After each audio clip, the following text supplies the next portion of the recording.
ouvinte do programa Gente que Fala, boa tarde, 12:01, seja bem-vindo, eu sou o Mauro Friesman, nós estamos no ar na Rádio Trianon, AM 740 de São Paulo e Rádio Universal, AM 810 de Santos.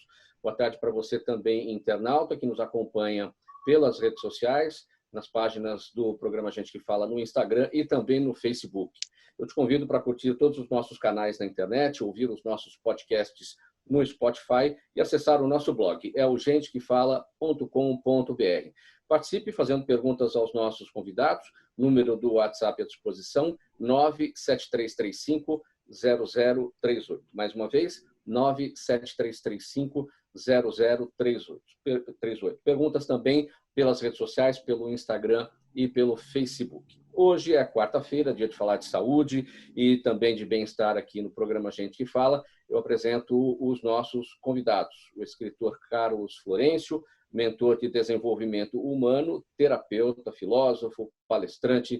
Carlos Florencio, bem-vindo ao programa Gente que Fala. Olá, obrigado. Vamos em frente.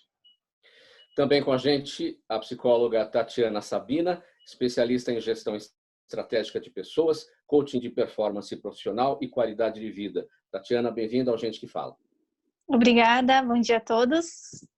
Seguindo aqui com a nossa apresentação, Cíntia Schuch-Paim, biocientista, pesquisadora e escritora. A Cíntia é doutora em Biologia Evolutiva, Economia Experimental e Etologia Cognitiva. A gente vai conhecer tudo isso daqui a pouco.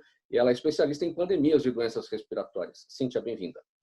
Muito obrigada, Mauro. É um prazer estar aqui com vocês. E fechando a nossa bancada, dentro aqui da nossa sala de conferência, Dr. Paulo André Stein Messetti, advogado, mestre em bioética, especialista em direito à saúde. O Paulo André é doutorando em ciências médicas da Faculdade de Medicina do ABC. Seja bem-vindo, Dr. Paulo André. Boa tarde a todos. Obrigado, Mauro. Vamos em frente com a pauta. Vamos em frente. O assunto, claro, que é a Covid, é o coronavírus e quarta-feira é o melhor dia. Estamos aqui sempre com especialistas, médicos, pessoal da área da psicologia para poder falar a respeito disso. Vamos lá. De acordo com o Ministério da Saúde, o Brasil soma 5.083 mortos pela Covid-19. O número de infectados chega a 73.166. Ontem, foram mais de 5 mil novos casos e 474 mortes. Em apenas 24 horas, número que no dia só foi superado pelos Estados Unidos e também pelo Reino Unido. A expansão da pandemia no Brasil é vista com muita preocupação por entidades internacionais e por outros países que criticam a subnotificação, a baixa de isolamento e o descaso de autoridades no combate à doença. Por conta do descaso, doutor Paulo André, eu começo com você, eu faço o seguinte questionamento. A gente, falando bastante hoje a respeito de uma declaração do presidente Jair Bolsonaro, dada ontem, perguntado por uma jornalista, o que ele via em relação a esse número de mortes elevado em apenas 24 horas, ele disse, e daí eu não sou o Messias, não posso fazer milagre. Que tipo de implicação isso tem de acordo com a área do direito à saúde onde você atua? Mauro, em primeiro lugar, a gente espera uma conduta de coordenação nacional que deve partir do Ministério da Saúde com relação aos demais entes federados. É óbvio que, com relação à saúde, todos os entes têm capacidades e competências para delimitar as políticas e as práticas necessárias para enfrentamento da Covid. Isso, inclusive, de acordo com a lei excepcional da Covid, dentro desse estado pandêmico que estamos vivenciando, mas sem a coordenação nacional efetiva, eficaz, que é internalizada pela maioria das pessoas pelas palavras do chefe do Poder Executivo, isso acaba gerando confusões, e isso pode incrementar a crise, aumentar o número de casos, dificultar o enfrentamento em diversas áreas. A gente precisa de como já o anterior ministro da Saúde mencionou, um discurso único, que possa ser ouvido por todos e que tenha uma coerência, que tenha um fundo de solidariedade envolvido e que as pessoas adiram a esse entendimento de modo a não gerar um caos maior, né? Nós superamos os casos da China de mortes na data de ontem. O recorde diário foi superado também, segundo o que foi mencionado. Estamos com cerca de 5.000 mortos e a China teve pouco mais de 4.500 mortos na sua contabilidade divulgada. Então, a gente tem aí uma situação que é extremamente preocupante. Não se trata de uma gripezinha, e isso a grande maioria das pessoas já entendeu. Sim. Cíntia, você mora na Espanha. Eu queria que você fizesse um relato exatamente onde você está e qual que é a situação da Covid por aí. Mauro, eu estou em Cartagena, uma cidade no sul da Espanha. Ela foi relativamente menos atingida pelo clima mais ameno, não tão frio, como o clima, por exemplo, de cidades como Madrid, que foram atingidas praticamente ainda no inverno. Mas nós estamos começando a ver a diminuição de casos, a diminuição do número de mortes já baixou consideravelmente, né? Houveram semanas em que houveram 1.000 mortes por dia, e agora a gente tem cerca de 300. Então, as medidas de isolamento começam a se relaxar, a partir de semana que vem mais relaxamento em algumas medidas. Então, nós estamos vendo já o princípio do final da crise. Sim, a Espanha, eu tenho números aqui, é o segundo país com o maior número de casos, 213 mil, são 24.275 mortes.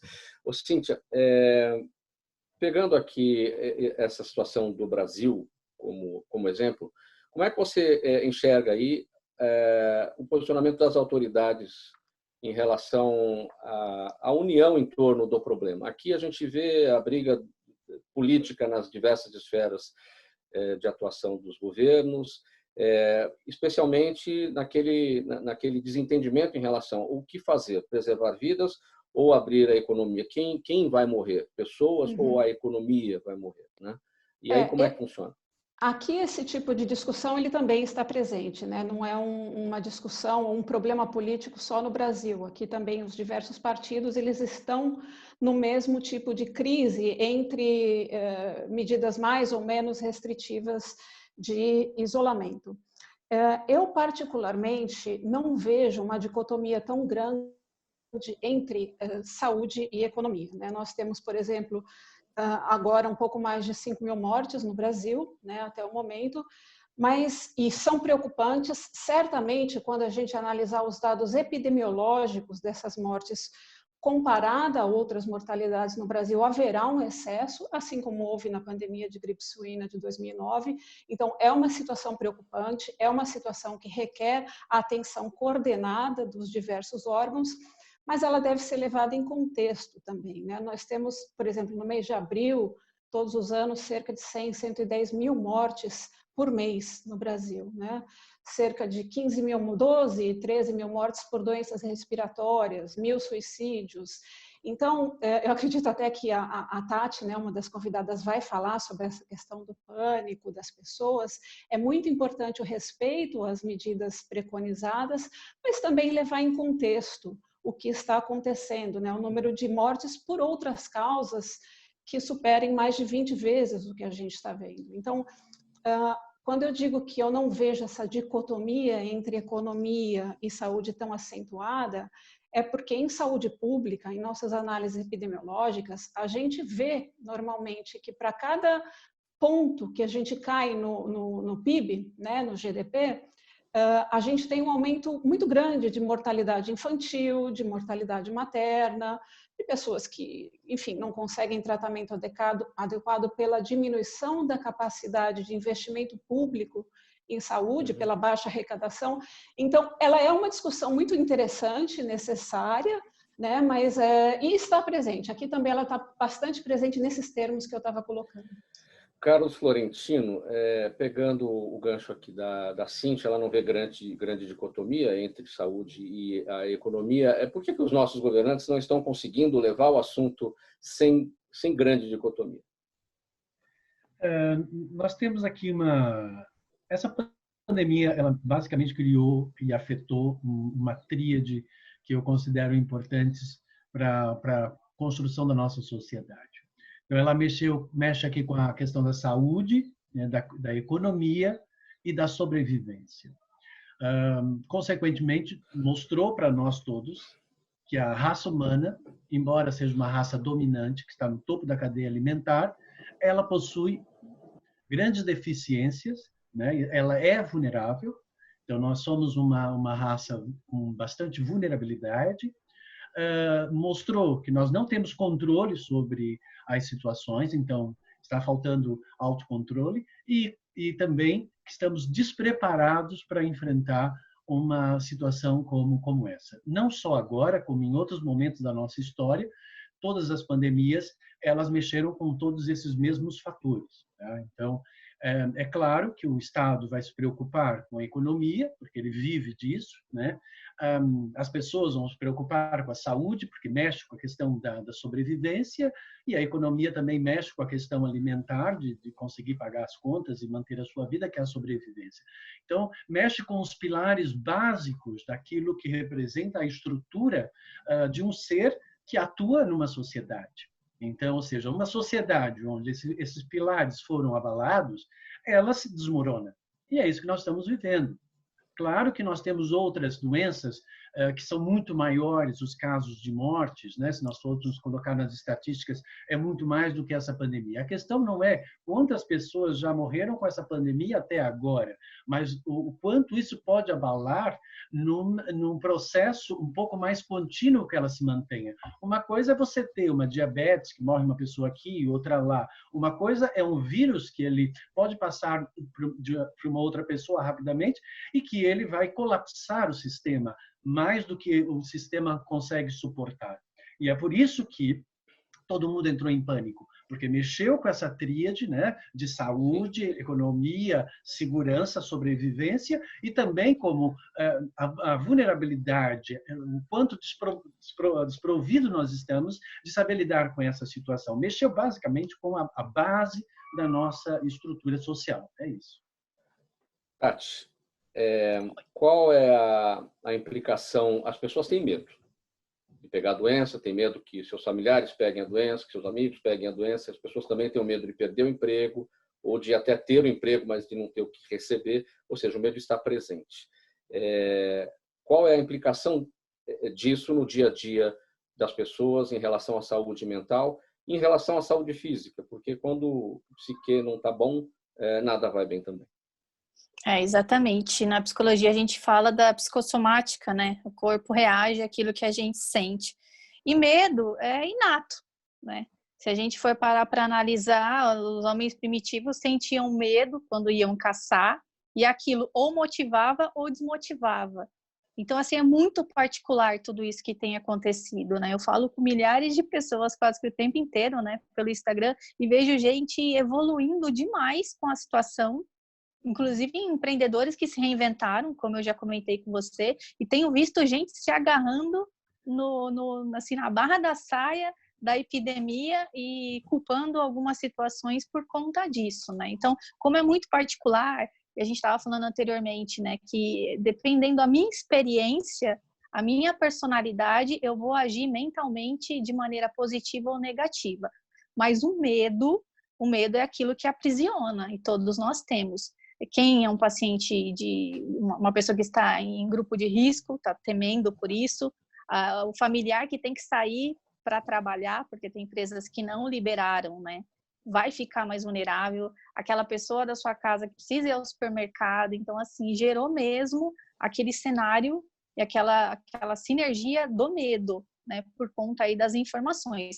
E, por exemplo, vocês estão comentando, né, existem várias doenças que matam diariamente, mas o Covid, ele é diferente, né? A gente fala que ele é um inimigo invisível, a gente não sabe muito sobre ele, né? Como que pega, se fica realmente na superfície, se a minha imunidade aguentaria, né? Se o meu corpo de atleta resiste a isso, mas a gente vê atleta que ficou gravemente mal com isso. Então, as pessoas elas vão se alimentando dessas informações e vão gerando, sim, o medo, né, de contrair ou ser um portador para os seus familiares.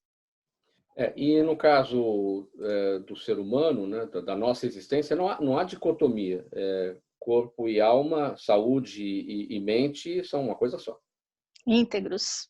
São íntegros. Eu preciso estar com essa integridade, mas é mega difícil. É super difícil que isso aconteça, principalmente agora. Então, eu posso ser super religioso e tem pessoas que estão sofrendo porque não podem ir à igreja. Algumas acreditam que a sua intimidade com Deus está se você estiver dentro, né, da casa de Deus. Então, está muito difícil para algumas pessoas que foram privadas, né, de terem isso. Então, existem N situações. Ou as pessoas que realmente querem estar trabalhando, não em casa, não em home office, querem estar ali presente nas reuniões. O filho, né? A gente não quer ensinar o nosso filho online. A gente quer que ele tenha a presença dos amigos, a presença do professor, que ele interage. A gente não quer tirar isso das crianças, né? Então, a gente está com mais medo do que a gente está perdendo do que a gente poderia reinventar neste momento. Então, a gente costuma fazer isso, o ser humano, né? Ou a gente está lá no passado, vendo as coisas que a gente tinha, ou a gente está com medo do futuro. Quando, se a gente voltasse para o agora, a gente verificaria tudo que nós temos agora para enfrentar isso de uma maneira altamente positiva. Muito bem, você acompanha o programa Gente que Fala, aqui na Rádio Trianon AM 740 de São Paulo e também no Litoral pela Rádio Universal AM 810 de Santos. Venha com a gente nas redes sociais, nas páginas do programa Gente que Fala no Instagram e também no Facebook. Faça suas perguntas no WhatsApp pelo 973350038 ou pelas redes sociais. Seguindo aqui com mais um tema do programa Gente que Fala, que é o seguinte: o livro Pandemias, Saúde Global e Escolhas Pessoais começa perguntando ao leitor se podemos comparar pandemias e surtos de doenças infecciosas a desastres naturais, como terremotos, tsunamis e furacões, ou não. O livro traz relatos embasados em ampla literatura científica e nos mostra que a origem das ameaças à saúde global não está restrita aos mercados de animais vivos e zonas rurais de muitos países. Ela está muito mais próxima de nós do que pensamos. É essa proximidade que já dá a resposta para essa pergunta, Cíntia, se podemos comparar pandemias e surtos das doenças infecciosas a desastres naturais. Entendo que essa resposta é sim. Isso. Não, assim, a gente começa, esse livro foi escrito em março, durante a pandemia da Covid-19, e ele começa com essa pergunta, se podemos comparar as pandemias a estes desastres, né, como tsunamis, terremotos, etc., porque contra esses desastres há muito pouco que a gente consegue fazer. A gente tem como ter planos de ação para quando esses desastres ocorrem, a gente poder reduzir os efeitos.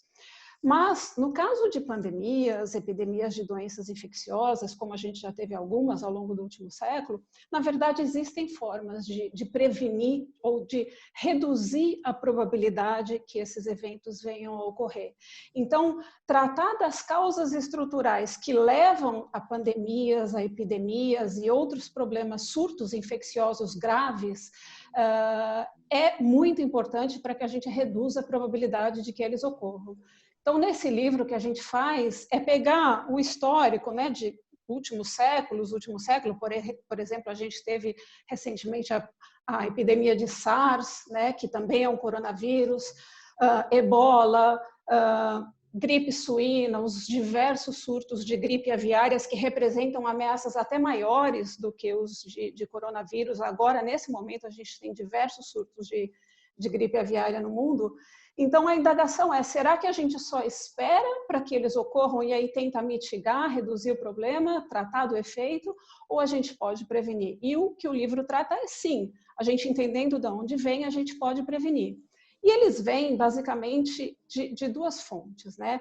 Estes são patógenos, são vírus que estão presentes na fauna silvestre, em animais selvagens, e que pularam, né, foram transmitidos para humanos de duas formas, basicamente, né? Claro, não são as únicas, mas são as principais. Então, através do contato direto com animais silvestres, então, por exemplo, nos mercados de animais vivos, né, foi o caso do SARS, é agora o caso da Covid, e através de animais domesticados, que servem como ponte entre os vírus que estão presentes na fauna silvestre e a população humana. Então, esse foi o caso da gripe suína de 2009. Esses são os vários casos de surtos de gripe aviária que representam uma ameaça que os epidemiólogos vêm alertando o mundo já fazem vários anos, né? Então, a gripe aviária, por exemplo, ela mata mais de 50% das pessoas que são contaminadas, né? É um perigo iminente e pode ser que em algum momento do futuro a gente venha experimentar uma pandemia muito pior do que a da Covid. Então, tratar desse problema da forma como nós temos esses sistemas alimentares, sejam mercados de animais vivos em países do Sudeste Asiático e outros locais do mundo, seja através da criação intensiva de animais para consumo, principalmente porcos e galinhas, a gente precisa tratar disso para evitar esses desastres no futuro, porque a frequência com que eles vêm ocorrendo num mundo tão interconectado como é o mundo que a gente vive hoje, é muito preocupante, né? Então a gente não pode só sentar e esperar. Tatiana, como ficar positivo neste momento em que muitas pessoas reclamam que não aguentam mais ver números de mortes, números de casos confirmados, e essa é uma necessidade. O nosso trabalho da imprensa é levar esse tipo de informação não como alerta, não como alarme, mas como alerta. As pessoas precisam saber, até para saber como elas devem agir. Sim, eu acredito que a saúde mental, né, o seu equilíbrio você conhece, né? Embora algumas pessoas ficam, né, desestabilizadas, algumas já tinham depressão ou já tinham uma situação agravante, né, e isso intensificou. Inclusive, é muito interessante que eu estava vendo esses dias os divórcios, né, aumentaram nos países, porque as pessoas precisaram ficar nas suas casas, que era algo que a gente mais visita a nossa casa do que ficava nela.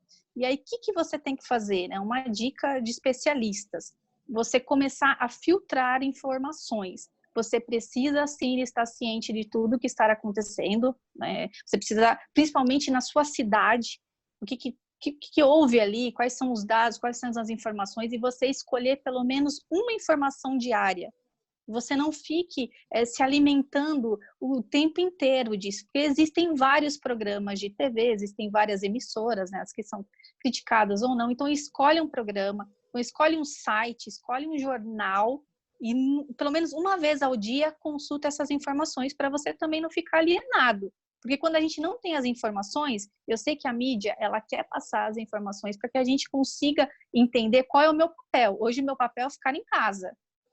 A quarentena, é respeitar isso. Então, se eu não entender que é importante eu ficar aqui para eu te proteger e você me proteger, e eu não estou vendo o que está acontecendo, por exemplo, os dados de ontem foram assustadores, mas eles têm que ser divulgados. Se eu não sei disso, hoje mesmo, com esse sol que está aqui, eu falo, vou dar uma saidinha assim, imagina, isso aí é exagero. Aí eu olho lá na política e falo, o meu, né, enfim, está dizendo que isso vai acontecer mesmo. Então, eu acabo agregando a informação que é privilegiada para mim. Então, eu, como grupo de risco, eu vou respeitar. Se eu não tenho nenhum grupo de risco na minha casa, eu vejo muito isso, as particularidades, né?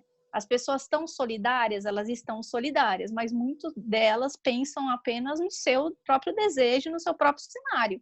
Então, se eu não tenho ninguém para me preocupar, eu não estou no grupo de risco, eu vou no mercado, sim. Então, eu vou passear no parque. Então, a ideia é, escolha pelo menos uma vez ao dia uma informação, né, que seja um jornal, uma revista ou um site. Carlos e Dr. Paulo André, primeiro, Carlos, nós vamos sair disso melhores ou piores do que entramos? Eu acho que nós entramos já nesse processo porque a nossa sociedade já estava desestruturada, né? Eu digo que o mal do século não é a ansiedade, mas sim a solidão. As pessoas estavam solitárias, as pessoas estavam cada uma no seu mundo, tentando atingir o objetivo para se autoafirmarem, e ficou tudo muito volátil, tudo muito fácil, né? Então, hoje em dia, você tem um relacionamento por um aplicativo, as coisas elas ficaram muito superficiais, nada muito profundas. Então, hoje, com o isolamento social, basicamente, o vírus só mostrou aquilo que nós já estávamos. Nós estávamos solitários, nós já estávamos isolados, as nossas saídas eram apenas para suprir interesses pessoais. Portanto, existe uma falta de solidariedade, de amorosidade, de tolerância e uma série de outras atitudes e comportamentos que realmente favorecem uma relação na sociedade de maneira a equilibrá-la melhor, né? Então, quando a nossa colega aí falou, a Cíntia, sobre a questão de prever as coisas, há duas formas de você aprender com as experiências, né? Uma delas é pela catarse, né? Como filósofo a gente sabe disso. Ou você vai pelo mal-estar, pela perda, pela ruptura, pela morte, pela doença, pela queda. Ou você aprende por aí, ou você aprende pela pré-consciência, né? A pré-consciência leva para a consciência. Então, há pessoas que conseguem fazer essa via mais fácil e mais favorável à vida e à existência. Infelizmente, outras pessoas, elas não fazem essa via, elas preferem ir pela catarse, elas preferem, às vezes, passar por esse mal-estar. Essa preferência não é porque as pessoas fazem de propósito, porque propósito é um atributo da consciência. As pessoas fazem porque elas são inconscientes, porque se elas tiverem consciência, elas não vão fazer isso. Então, quando nós vemos, por exemplo, um chefe de Estado, né, falar o que você mencionou há pouco, percebe-se que existe aí uma deficiência nessa questão da amorosidade, do respeito, né, e uma série de outros atributos que são e fazem parte de quem tem moral e ética, né? Lembrando que nós, seres humanos, nós somos animais também. Então, nós temos um lado amoral e nós temos um lado moral. O lado moral está ligado à consciência, e o lado amoral, ele não tem consciência do que ele faz. Ele vai aprendendo à medida dos seus erros e, a partir daí, ele vai fazendo os seus acertos. E eu acho que essa experiência que todos nós estamos vivendo mostra aquilo que eu já falei, a nossa vulnerabilidade e uma hipótese de nós aprendermos com isso. Eu acho que sim, podemos sim sair muito mais fortes disso tudo. Eu espero que consigamos sair mais amorosos, porque eu acho que é isso que está faltando na nossa sociedade. Paulo André, sairemos mais amorosos? Você concorda com o Carlos? Mauro, eu acredito que a gente vai sair melhores como um povo, como uma nação, como uma humanidade, desde que tomemos as medidas e as escolhas corretas, né? Vamos pensar que é possível tomar medidas corretas na política. Existe uma discussão de que a ciência política deveria ser descritiva, mas isso não condiz com a necessidade de aprendizado, com a necessidade de respeito à ciência, mesmo no conceito de ciência moderna e a sua transição para um momento mais contemporâneo em que é possível, através de uma lógica geométrica, estabelecer critérios para se escolher quais são as condutas e as escolhas mais adequadas e justas a serem tomadas. E isso deve ser levado como prioridade. Não é porque um Estado tem a sua soberania que ele pode, através de seus membros, tomar decisões aleatórias, arbitrárias e irracionais. A gente tem que imaginar que precisamos agir com ética, e essa ética não permite que a gente crie, então, a ideia de que apenas a maioria deva ser protegida, quando se cria essa falsa dicotomia de economia e saúde. Toda vida importa. E isso é uma situação que deve ser enfrentada. Hoje, cerca de 10% do PIB é investido em saúde. Mais da metade desse percentual é investido na saúde privada. A gente tem que imaginar que deve haver uma coordenação entre a saúde privada e a saúde pública e todas as instituições para enfrentamento. Se a gente chegar a esse grande acordo de uma forma rápida e efetiva, sim, podemos sair melhores dessa crise. Muito bem. Você acompanha o programa Gente que Fala na Rádio Trianon AM 740 de São Paulo e Rádio Universal AM 810 de Santos. Internautas nas redes sociais, no Instagram e no Facebook, e os nossos canais abertos para as perguntas aos nossos convidados. 973350038 é o WhatsApp, e pelas redes também você pode mandar suas perguntas, que já a gente vai responder a cada uma. Agora, a situação é a seguinte: o nosso tema é a situação inédita de confinamento e distanciamento social por causa de um vírus em pleno século XXI está causando outra pandemia, é a do sofrimento.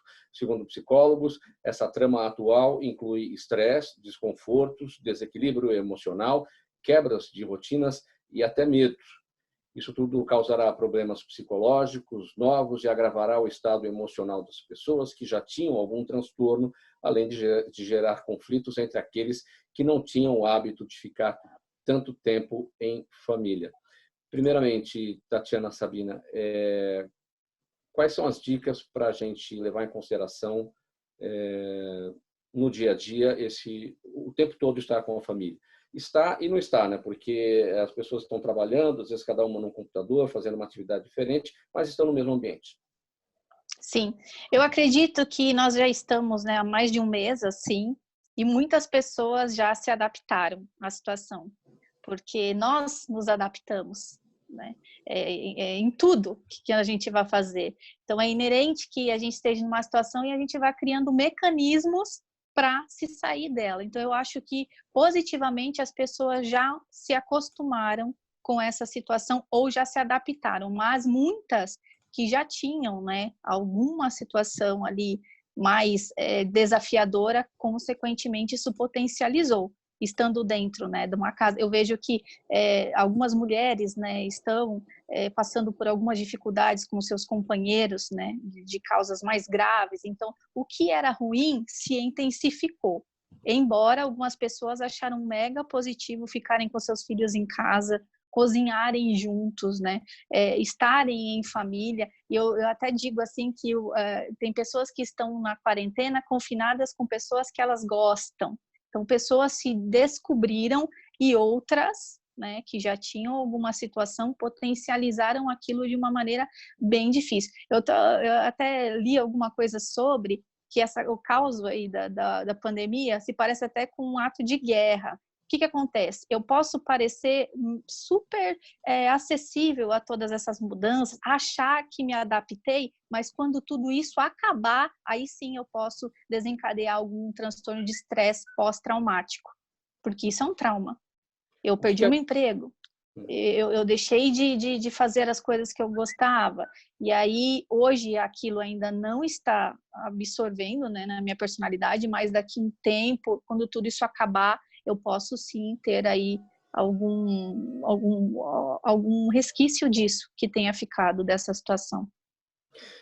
Tatiana, no teletrabalho, o que as pessoas devem levar em consideração para que a mente entenda que você está no momento da sua atividade profissional em casa, como se você estivesse na empresa? Você está em home office, mas está trabalhando. Sim, nós precisamos ser treinados o tempo inteiro, né? Eu falo que é igual pensamento positivo. Pensar positivamente que isso tudo vai dar certo é igual tomar banho. Eu tenho que acordar amanhã de novo com fé, de novo com esperança, de novo determinando, né, que aquilo vai mudar e, lógico, praticando ações para isso. Então, a primeira coisa é crie uma rotina.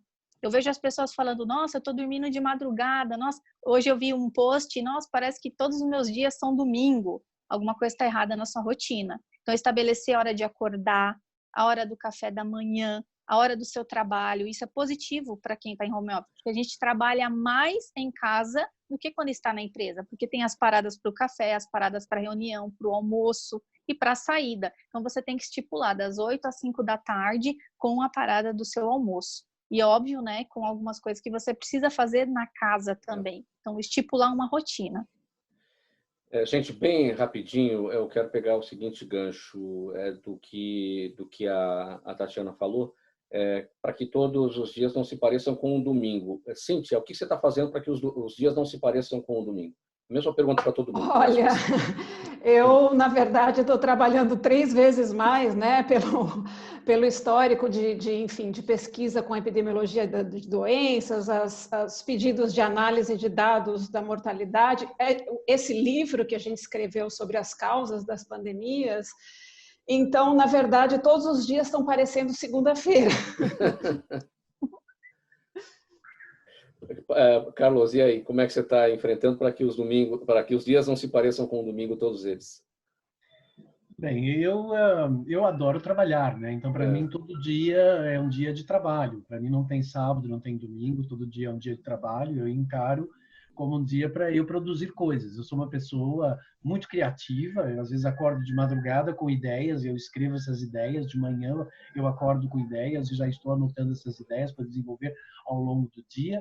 Então, eu vou fazendo meus pequenos intervalos de descanso, né? Mas eu vou criando a minha rotina a partir daí, mas como eu sou um pouco atípico, né? Porque eu sou uma pessoa que sou dono do meu tempo, e eu sou uma pessoa muito livre, né? E faço a gestão da minha vida da forma que eu bem entendo. Então, isso me dá uma certa liberdade, uma certa flexibilidade.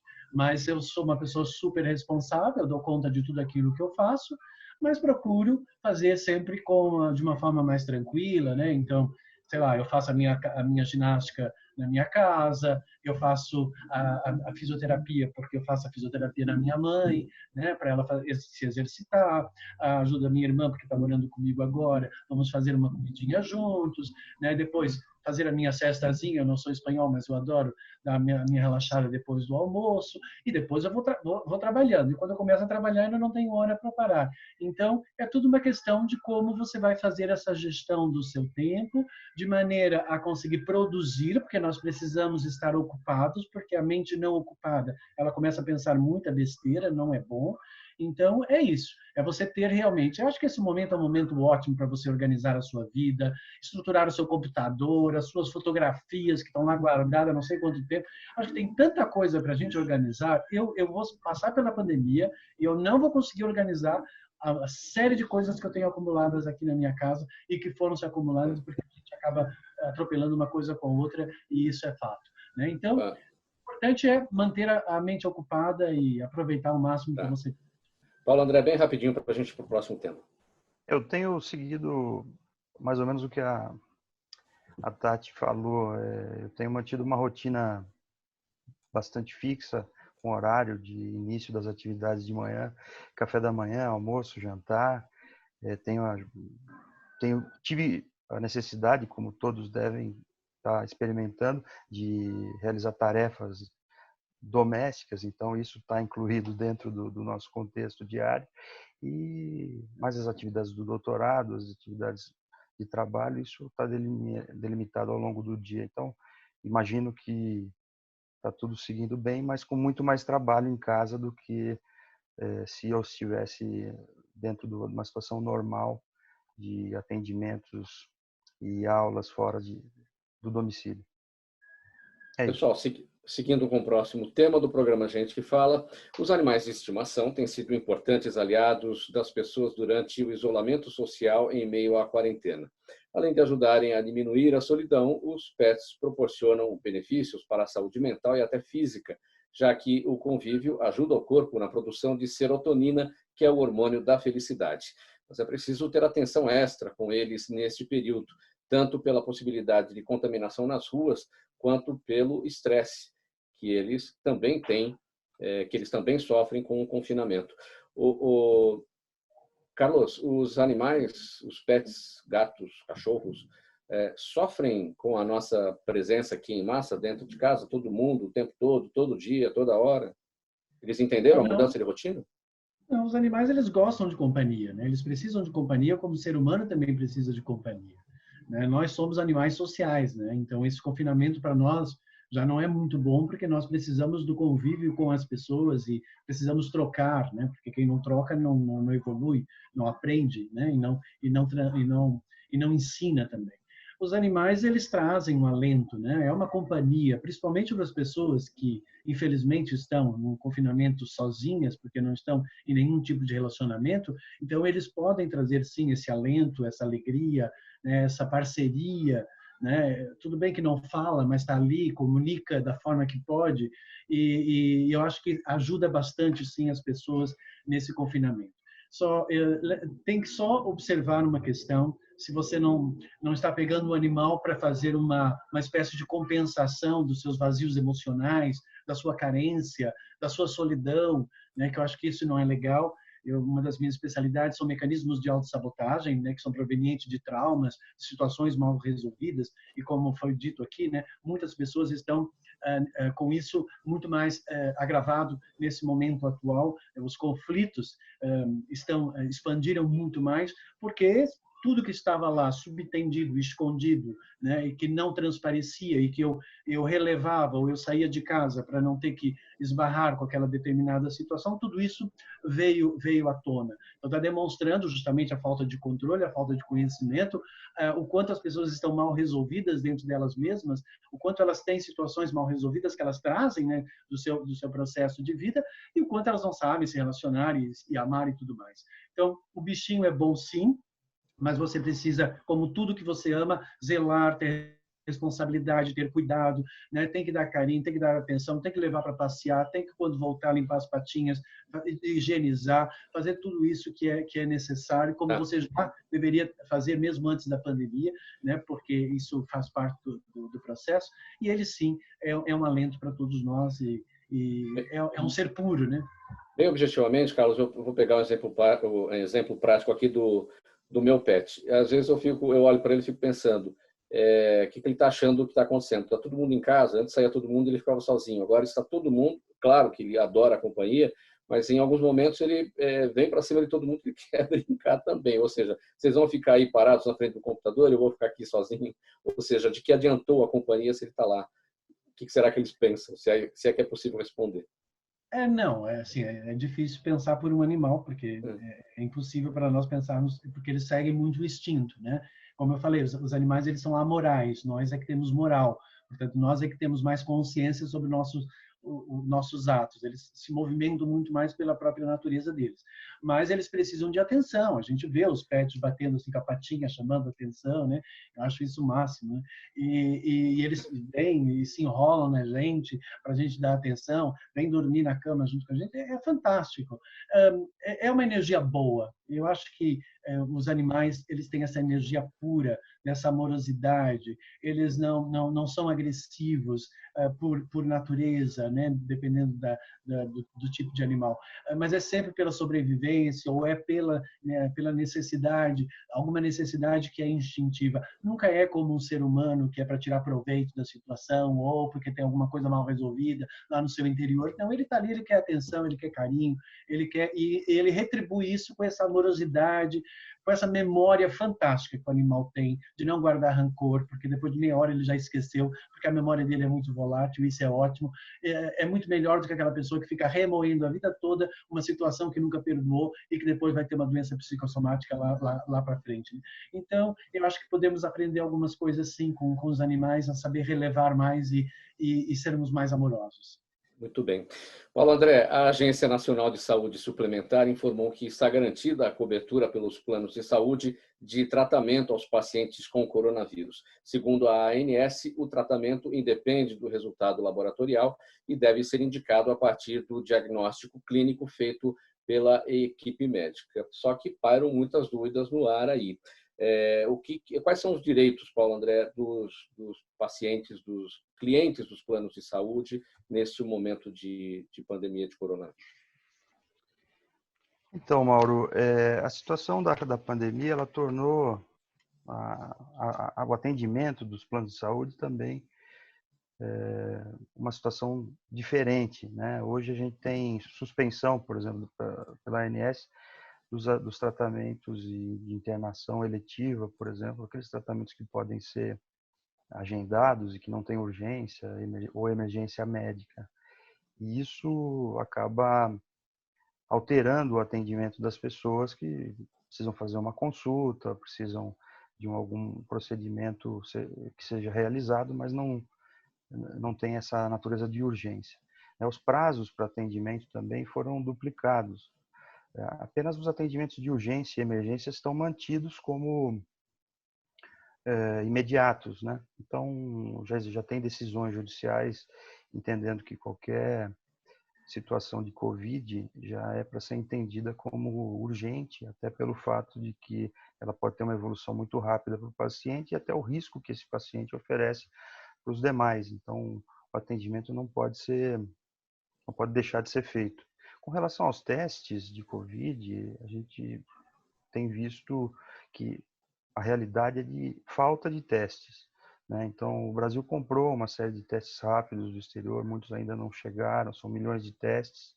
Os testes rápidos eles são pouco sensíveis, eles não têm condição de atestar com certeza o acometimento pelo vírus, a não ser em situações em que o paciente já está na fase aguda, porque eles vão buscar por anticorpo e esse anticorpo muitas vezes ele está ausente, dependendo do momento em que é feito o teste. Então, o teste padrão ouro aí seria o teste de PCR que está em falta também, né? E isso tem sido feito para os pacientes mais graves.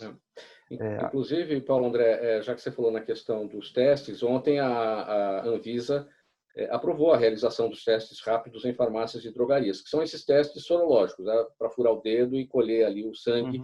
E a incidência de falso negativo aí é muito grande. Essa medida é fundamental ou você acha que não vai levar muita coisa? Não?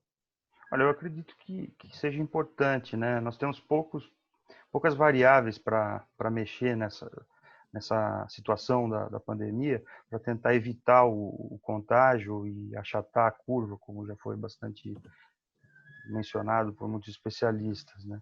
O que hoje se pode fazer é o isolamento e a testagem em massa da população. Como nós não temos testes efetivos em quantidade suficiente, não temos essa possibilidade de testar em massa hoje, né? Acredita-se que com a produção nacional, que a Fiocruz tende a colocar alguns milhões de testes até setembro, isso também vai favorecer, mas aí a fase vai ser outra da pandemia, a gente não sabe como será o futuro quanto a isso. Então, hoje a gente pode fazer o isolamento. O teste rápido vai poder ser um elemento a mais para talvez criar alguma política pública que possa planejar uma saída do isolamento com um pouco mais de dados, né, que possam ser utilizados, embora esses testes não sejam muito sensíveis.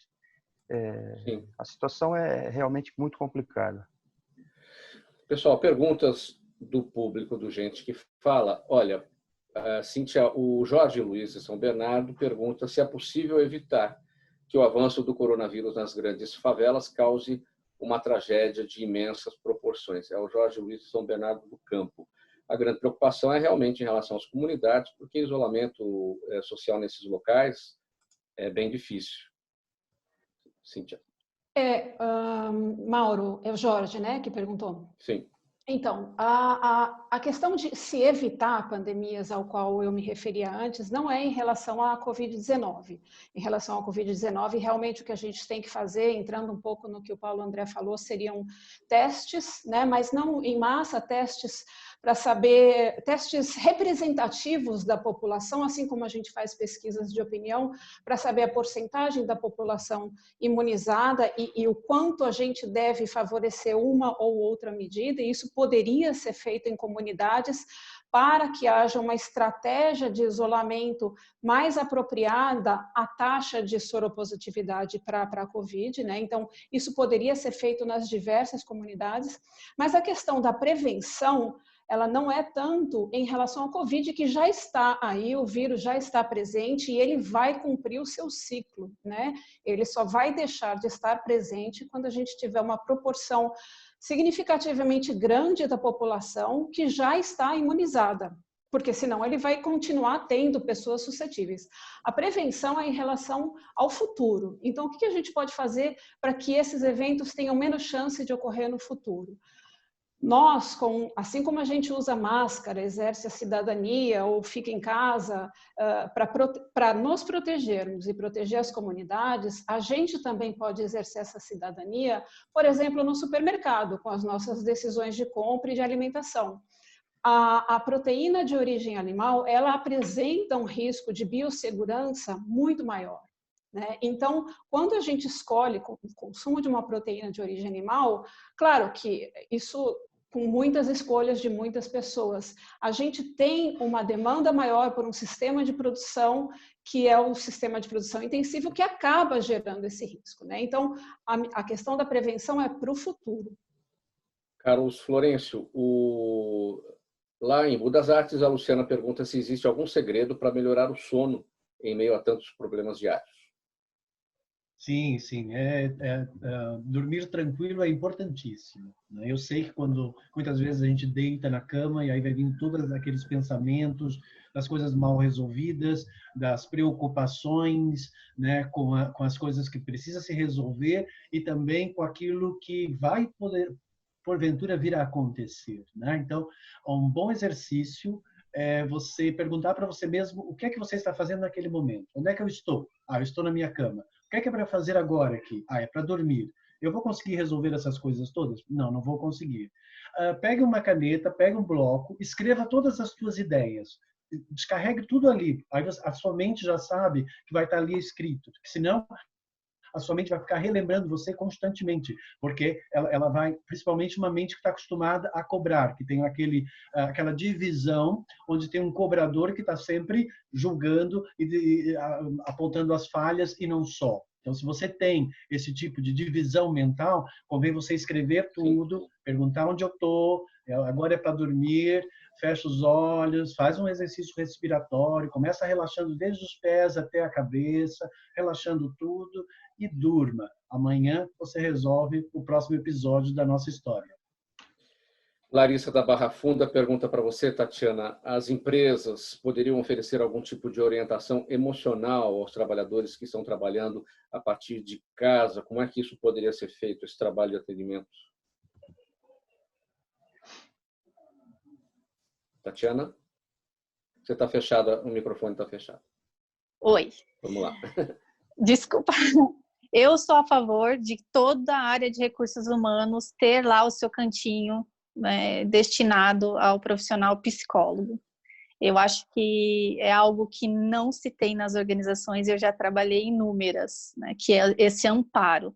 Nesse momento, seria essencial ter lá, né, a sua empresa ter uma estrutura para conseguir até online mesmo amparar esses profissionais que reduziram as suas jornadas, reduziram os seus salários e às vezes vão ter que parar alguns projetos, né? Tirar filho de escola de inglês, então se reestruturar inteiro, ou até aqueles mesmos, né? Como a gente falou, tem gente que está entrando em crise na quarentena numa casa confortável, e as comunidades, né? As pessoas que não conseguem nem ter um ambiente confortável para se estabelecer dentro de uma quarentena. Então, as empresas deveriam sim, e se a sua empresa tem a área de recursos humanos, eu sugiro você a solicitar esse tipo de amparo, né? As empresas, a maioria delas tem, né, os psicólogos dentro ali de um contexto, e alguns fazem essa parte de saúde mental organizacional, mas não são todas as empresas, e aí seria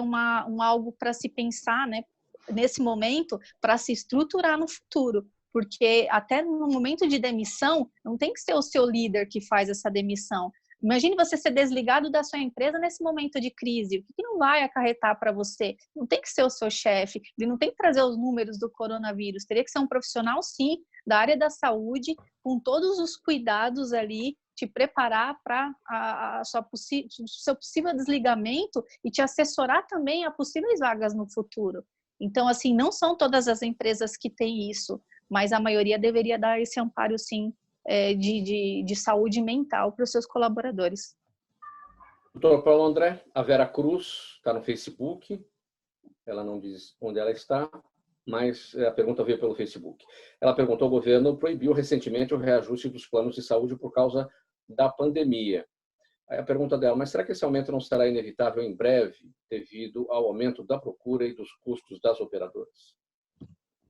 Mauro, a questão dos reajustes é um pouco complexa, porque existe aí uma recomendação da ANS aos planos de saúde para que não reajustem, e isso não foi aceito muito bem pelas operadoras, né, nos próximos 90 dias.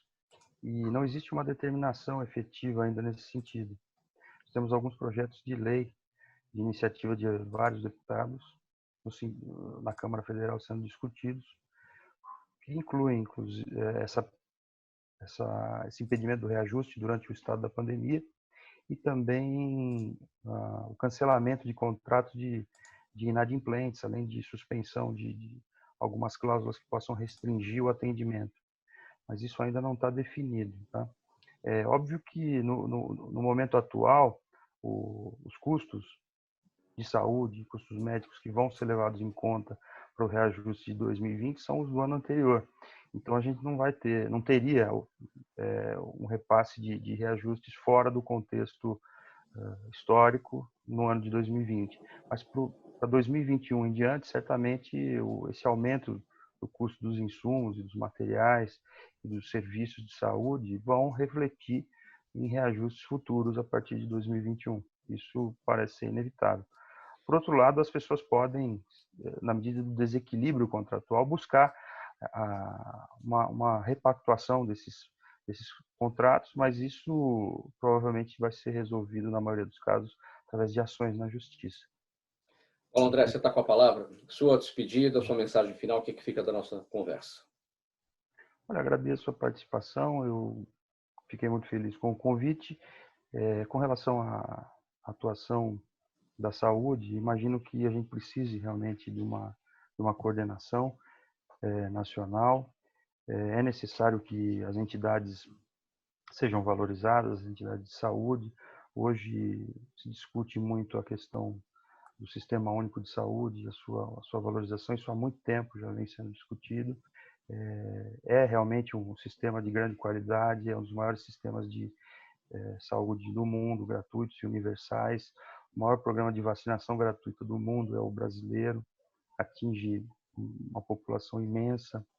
Se uma pessoa cai na rua, é acidentada, provavelmente vai ser socorrida pelo SAMU, também é financiado com parte do orçamento da saúde. Isso deve ser valorizado. Deixa eu aproveitar e pegar um gancho aí, bem rapidinho, porque os outros também têm que se despedir. Você falou da discussão em torno do SUS. Essa discussão também está acontecendo lá no Reino Unido. O nosso Sistema Único de Saúde é inspirado lá no modelo inglês. E Boris Johnson acabou de passar aí pelo problema da Covid-19 e já está vendo com outros olhos a valorização do sistema. Isso é um divisor de águas aqui para o Brasil também, a partir de agora. Eu espero que sim. Eu acho que essa questão da valorização é importante. Nós temos que imaginar que 25% da população é atendida pelos planos de saúde, 75% pelo SUS. Fora aqueles que são atendidos no SUS e devem ser reembolsados pelo plano de saúde. E a quantidade de leitos particulares é superior à do SUS. O próprio percentual do PIB destinado às entidades privadas é maior do que o destinado ao Sistema Único. Então, a gente deve repensar um pouco essa lógica. Não faz sentido um plano de saúde com limitação de cobertura para a população em detrimento do SUS. Isso a gente tem que parar e pensar. Obrigado. Carlos Florencio, sua despedida. Poucos segundos. Muito obrigado pela participação aí a todos os colegas, né? Desejo muita boa sorte, que possamos passar por essa crise o mais rápido possível, né? Saudáveis e firmes e fortes. E é isso, né? Vamos pensar positivo, vamos em frente. E acho que agora é o momento para você fazer aquela limpeza interior, organização no seu interior. Agora você tem tempo, não está perdendo tanto tempo, né? Andando de um lado para o outro aí na sociedade, no trânsito. Então, eu acho que esse é o momento para você aprender a aprimorar os seus relacionamentos, aprimorar o seu interior e investir no seu desenvolvimento. É isso que eu espero. Sim. Cíntia. Vamos lá. Muito obrigada, Mauro, ouvintes da Trianon e da Universal, foi um prazer estar aqui. Eu também desejo que a gente passe por essa crise o mais rápido possível, que as pessoas tomem esse tempo para se reinventar, se fortalecer e se formar para o mundo pós-pandemia, que vai ser um mundo talvez mais difícil economicamente, e para pensar também, isso pode ter sido uma amostra de problemas dos quais a gente não está livre, e nossas decisões diárias de consumo interferem nesse risco. Então, é um momento de reflexão. Tatiana Sabina, palavra final. Oi, quero agradecer a oportunidade e dizer para vocês, continuem fazendo planos, criem rotina. Eu digo que todo mundo precisa ter uma missão e um propósito de vida. Qual é o seu agora? Ajude alguém, faça alguma coisa positiva, leia, veja museus pelo Google, faça alguma coisa, deixe sua cabeça totalmente ocupada nesse momento. Essa é a minha dica aí para a gente avançar isso. Muito obrigado pela presença de todos vocês, em nome da equipe do programa Gente que Fala. Obrigado pela gentileza de nos atender. O Carlos Florencio, a Tatiana Sabina, a Cíntia Schuch-Paim e o Dr. Paulo André Stein-Messetti. Na mesa de som do programa Gente que Fala hoje, o Sérgio Souza, que é também o nosso gerente técnico na Rádio Trianon, apresentação minha, Mauro Friesman, pauta e redação Pedro Schiavon, a diretora de produção é a Zenilda Salvato, o Ricardo Godoy, nosso jornalista aqui no apoio da nossa sala de videoconferência, a direção geral do programa do jornalista Fausto Camunha e do outro lado do rádio, do outro lado da internet, internauta, você ouvinte, você espectador, a razão da nossa presença aqui todos os dias. Muito obrigado pela audiência. Tchau, tchau. Até amanhã.